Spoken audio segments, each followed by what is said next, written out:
Qu'est-ce qu'on fait aujourd'hui? On fait de la pizza, les kikis. Mais pas n'importe quoi. On fait la pâte à pizza, ma fameuse pâte à pizza au levain.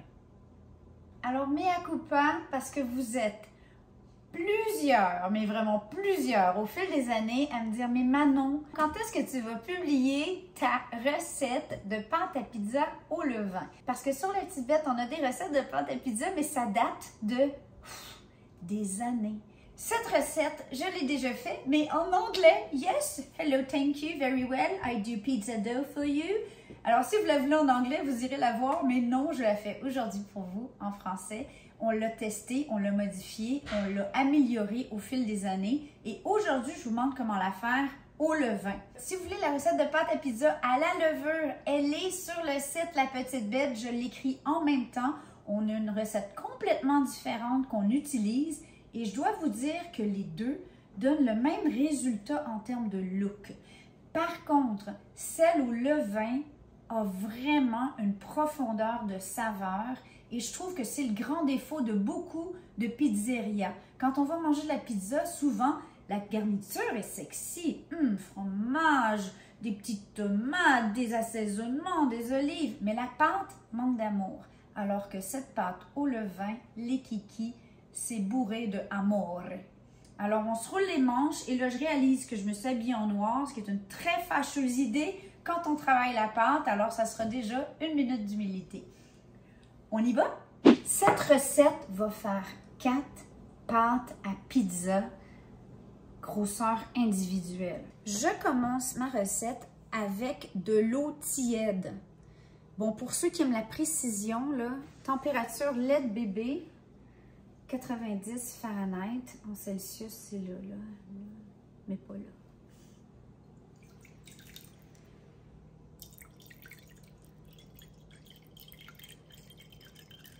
« 300 grammes, pile poil. » Maintenant, mon levain. Ici, on a un levain tout point. Donc, un levain qui a été rafraîchi il y a 4 heures, mais on est en plein été. Il est super actif parce que c'est mon levain. Et mon levain, il ne manque pas d'amour, les kikis. J'en ai beaucoup trop ici, mais je vais faire une focaccia pour moi. Peut-être pour vous éventuellement, parce que j'ai vraiment amélioré ma recette de focaccia. Ici, on parle de levain liquide, c'est-à-dire que le levain est rafraîchi avec 50% d'eau et de farine en poids. Donc, si par exemple, vous aviez 30 grammes de levain et vous ajoutez 50 grammes d'eau, 50 grammes de farine, vous allez finir à 130 grammes de levain tout point, d'accord? Dans ce cas-ci, j'ai besoin de 170 grammes et vous allez voir, s'il est prêt, il va flotter. Ouh, le beau bébé! Maman, elle est très fière. Et on vient combiner le levain et l'eau tiède, simplement pour bien répartir le levain. Voilà. On se remet à tard, donc à 0. Et là, on va venir ajouter le dernier ingrédient liquide, de l'huile d'olive. J'ai besoin de 16 grammes. Je vous recommande fortement une balance. Quand on parle de boulangerie, ça fait une sacrée différence. J'aime bien utiliser de la farine 00, la fameuse farine Tipo 00 qui est spécialisée pour les pizzas, mais pas à 100%. Vous pourriez, mais je trouve que la pâte gagne à avoir un mélange de farine 00 et de farine tout usage. Vous pourriez faire 100% farine tout usage ou 100% farine 00. Pardon, c'est pas 100%, mais sur cette portion-là. Par contre, moi, ce que j'aime faire, c'est que 10% de ma farine, j'utilise la farine de grains entiers. Donc, soit farine de blé entier, soit farine de seigle, de sarrasin, une farine qui est vraiment entière et qui amène vraiment une texture, une saveur encore additionnelle à cette pâte à pizza. C'est mon petit secret. 225 grammes de farine 00 et 225 de farine tout usage. On va avoir un total de 450 grammes de farine blanche non blanchie, de farine blanche tout usage et 50 grammes de farine. Ici, j'ai de la farine de blé entier. Pour le sel, j'utilise du sel marin non iodé, à grain moyen, je dirais, et j'utilise 16 grammes. Donc, je vais rajouter à 518. Vous pouvez en mettre un peu moins si vous êtes sensible au sel, mais c'est sûr que ça donne vraiment une saveur, ça aussi, à la pâte. Voilà. Et là, tout simplement, avec une spatule, on va venir bien combiner les ingrédients. On ne vient pas déjà pétrir, on va laisser les ingrédients s'amalgamer, prendre connaissance. Et quand il n'y a plus de farine sèche, on a fini de mélanger. Quand ça se tient, là, on va la laisser reposer 5 minutes et on va y revenir. Et là, vous avez deux options. On pourrait faire cette pâte au robot, donc soit au batteur à socle avec le crochet à pâtisserie ou au Thermomix en mode pétrin, chose que je fais fréquemment, donc je le mélange, je le mets en mode pétrin 3 minutes et ensuite j'y touche pas pendant 10-15 minutes, je laisse la pâte se reposer et après je repars en mode pétrin pour 8 à 10 minutes. C'est sûr que la maman vous dirait que c'est toujours mieux fait à la main. Et alors aujourd'hui, pour ceux qui n'ont pas de robot, on va le faire ensemble à la main dans 5 minutes. Cette recette, je vais vous dire, les kikis, je l'ai testée au moins 20 fois, toujours avec grand succès, mais il faut bien suivre les étapes et savoir juger sa pâte. Et voilà, déjà, après le petit repos, la pâte est déjà un peu plus, elle se tient un peu mieux. Et là, on la transfère sur une surface légèrement farinée. Ça peut être un peu collant, mais vous allez voir, avec le pétrissage, ça va se... Oh, et ça y est. Ah! La méthode officielle pour pétrir, c'est on prend la pâte, on l'étire, on replie, on tourne. On étire, on replie, on tourne. Vous comprenez? Et là, on peut y aller un peu plus solidement. Et comme je dis, les mains vont vous coller, mais il ne faut pas non plus trop fariner parce que vous allez changer le taux d'hydratation de la pâte. J'aime aussi comme ça, dans l'autre sens. C'est parfait pour se défouler. Et on écrase, on écrase, on écrase. Et on fait ça pendant une dizaine de minutes ou jusqu'à ce que la pâte soit... Elle va devenir plus lisse. Et c'est sûr que la magie des mains fait toujours des meilleures pâtes que les robots. Mais on s'entend que quand je reçois 12 amis à souper, j'utilise le robot.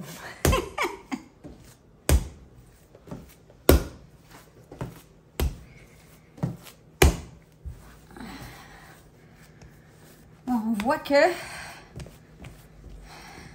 on est capable de former une boule qui a de l'allure. J'ai lu un article très intéressant la semaine passée dans le magazine Cooks Illustrated que je connaissais mais que j'avais jamais pris le temps de lire et j'étais chez mon amie Louise et ils sont abonnés. Et là, je me suis mis à feuilleter ça, je suis tombée sur un article où ils ont comparé le fait de séparer les pâtes à pizza, les boules individuelles, avant ou après la première pousse. Et eux ont déterminé que c'était mieux, le résultat était plus optimal de séparer juste comme ça dès qu'on vient de finir le pétrissage. Pourquoi? Parce que les fils de gluten vont se former, ils vont être plus cohésifs, ça va mieux se tenir pour chacune des boules à pizza versus le faire après. Alors, c'est ce que je vais faire maintenant. La première étape, c'est de peser votre boule, mais normalement, vous devriez avoir exactement le même poids que moi. Et là, j'ai 986 grammes. Donc, on va faire 4 boules à pizza de 246 grammes. Donc, on va venir couper grossièrement en 4.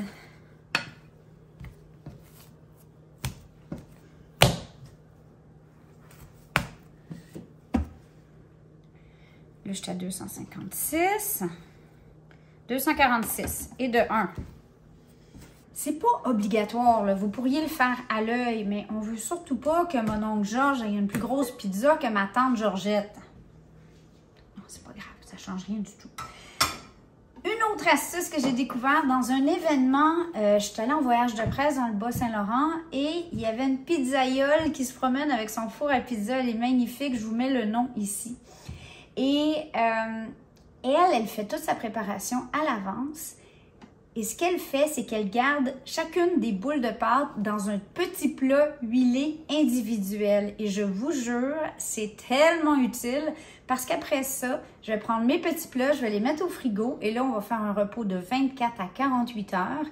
Et environ 2 heures avant que je sois prête à faire cuire mes pizzas, je vais sortir les petits plats du frigo, laisser tempérer les pâtes et on va être prête à les former. Ça va être facile, on les sort du pot huilé et on va être prête à les façonner. On va bien huiler chacun des pots.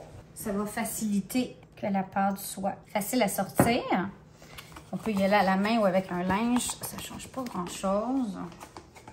Et en passant, je pourrais aussi les congeler. Comme ça. Déjà tout prêt individuellement. Je vous dirais que pour la pâte au levain, moi, ce que j'aime faire, c'est donner à ma pâte 1 à 2 heures de repos, température ambiante, avant de les mettre au frigo. Pourquoi? Parce qu'avec la levure, le but, c'est de ralentir au frigo et la levure agit beaucoup plus rapidement. Là, on a quand même une bonne proportion de levain, mais je veux quand même que la pâte ait le temps d'avoir un début de fermentation avant que je la mette au réfrigérateur. Sinon, la pâte n'a pas le temps de commencer à travailler puis d'avoir les bienfaits associés à l'usage du levain. On va venir façonner chacune de nos boules. Tout simplement, moi, soit je le roule sur le comptoir ou vous pourriez faire une espèce de petit par le dessous. Je vais vous montrer l'autre après. Donc, première technique, je la frotte sur le comptoir jusqu'à temps que j'ai une boule molle, une boule ronde, comme ça. Et on vient la déposer dans le pot huilé. Deuxième technique, on prend notre pâte, on la vire sur le dessus, dessous. Et on ramasse ça comme un petit baluchon. Et voilà. On voit que c'est une pâte qui se tient super bien, là. Elle est facile à travailler, honnêtement.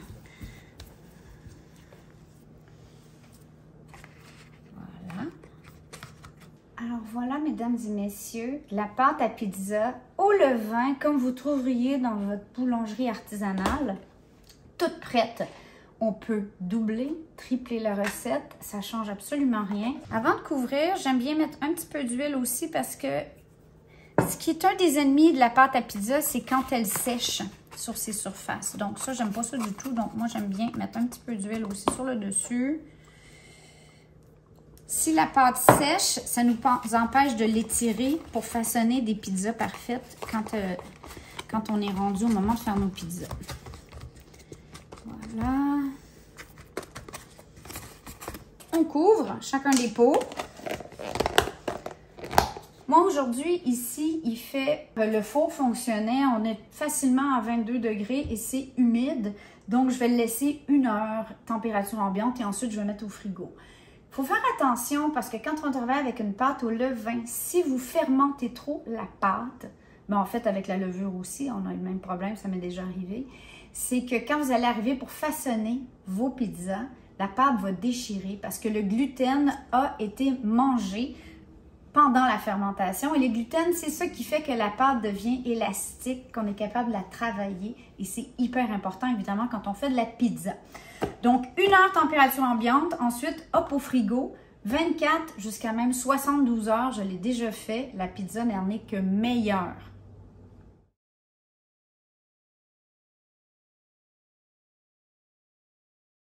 48 heures plus tard, me voici dehors. Le feu est chaud, il est magnifique et je suis prête à former mes pizzas. Vous voyez, je les ai sorties, ça fait 2h15 environ du réfrigérateur. Je les ai laissées à température ambiante. Je sais que c'est en vie parce que le couvercle tantôt a fait poup, toute seule. Ici, on s'est préparé un mélange qu'on appelle un mélange à pizza. On fait moitié farine 00 ou farine tout usage et moitié semoule à l'italienne. Donc, la farine de semoule, ce qu'on utilise pour la pâte, OK? Et là, faire attention parce qu'au Québec, souvent, La semoule est très granuleuse et on parle de semoule de maïs. Mais ici, c'est vraiment ça qu'on cherche. D'accord? Et on fait moitié cette semoule et moitié farine. Et c'est vraiment un mélange parfait pour éviter que la pâte colle. Et je viens m'en mettre une bonne quantité sur une planche, sur ma surface de travail. Je peux m'en mettre sur les mains aussi. Et poup, je vais venir sortir ma pâte. Et là, on va venir à partir du centre pianoter, un peu comme on ferait avec une focaccia, jusqu'à l'extérieur.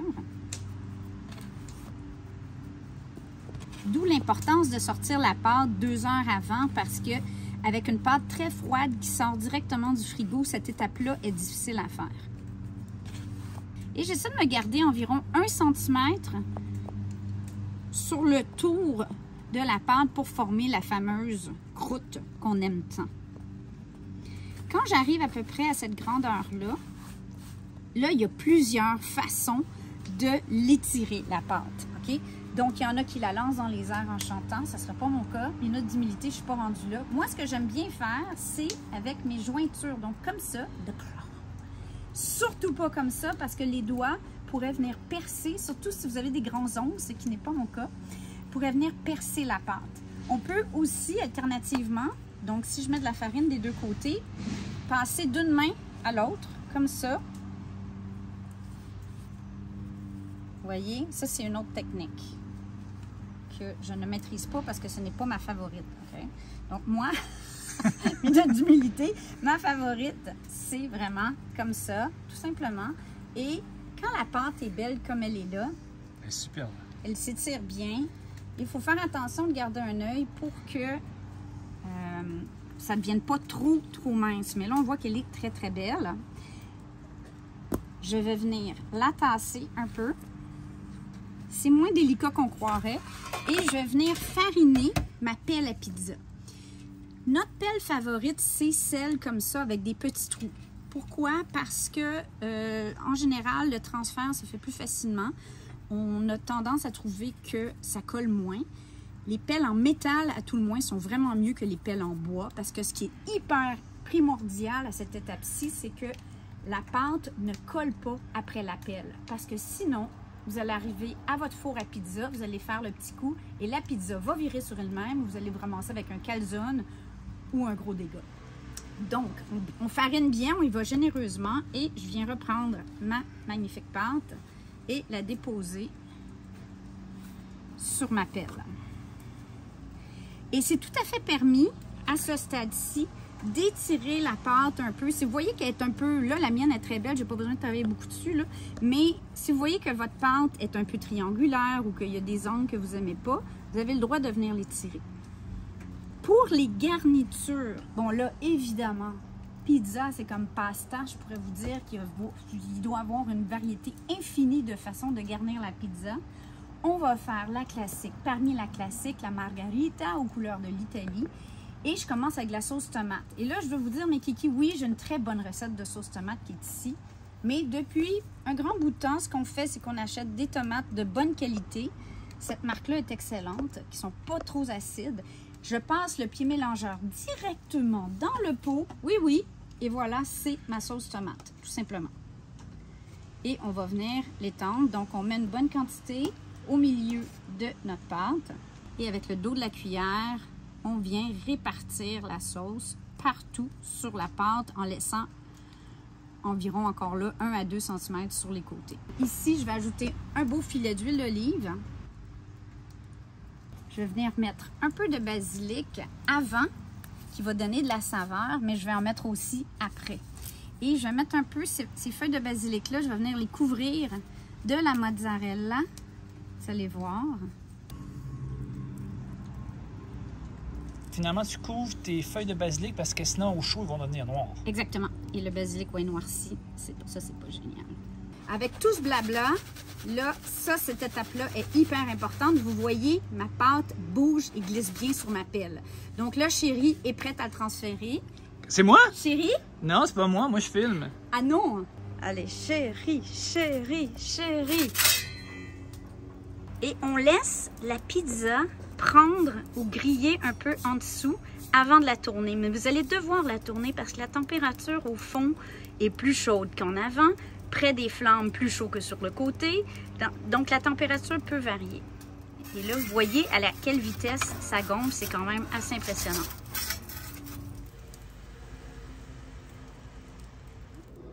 Regardez ça. Ouais. Magnifique. Superbe. Elle se tient. OK. Fais attention, c'est chaud, hein. Mais vas-y. Elle se tient, la pâte, c'est que ça, c'est belle. Le plus dur des boulots.